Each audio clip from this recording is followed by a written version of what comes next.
거세게 번지고 있는 오미크론 대유행 속에 60세 이상 고위험군을 제외하고는 개인이 자가진단 키트로 스스로 검사를 진행해야 하는 경우가 잦아지고 있습니다.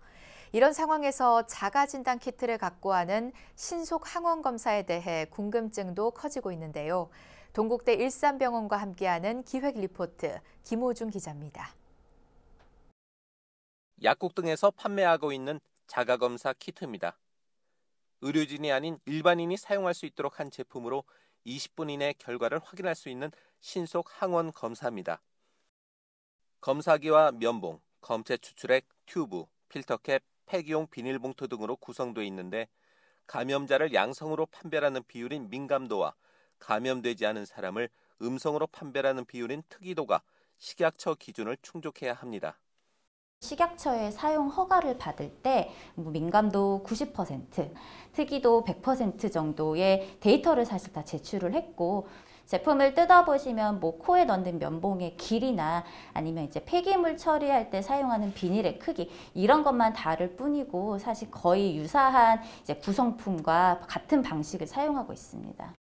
코를 통해 검체를 채취하지만 PCR 검사처럼 깊숙이 넣지 않고 코 속 점막을 여러 번 훑으면 됩니다. 채취한 검체는 시약에 넣은 뒤 진단 도구에 액체를 떨어뜨립니다. 빨간 줄이 1개 나오면 음성, 2개면 양성입니다.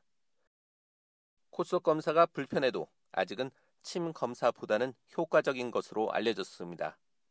침에도 바이러스가 없진 않을 겁니다. 하지만 연결이 되어 있으니까요. 하지만 굉장히 미량의 바이러스가 있을 수 있기 때문에 안 그래도 신속항원 검사의 민감도는 바이러스의 양에 따라서 좌우가 될 수 있는데 검사가 더 정확하지 않게 나올 가능성이 높습니다.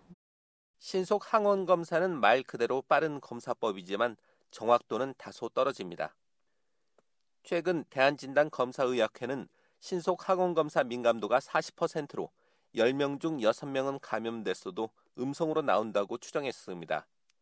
다만 검사 시기에 따라 결과가 좌우될 수 있는데 최대한 증상 발현 초기에 시행하는 게 정확도를 높일 수 있습니다.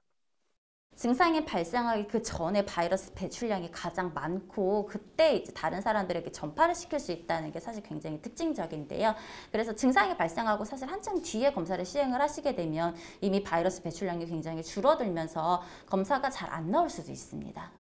확진자가 폭증하는 상황에서는 신속 항원 검사를 병행할 수밖에 없는 만큼 검사 결과를 맹신하지 말고 음성이 나와도 타인과의 접촉을 피한 채 몸 상태를 지켜봐야 한다고 전문가들은 조언합니다.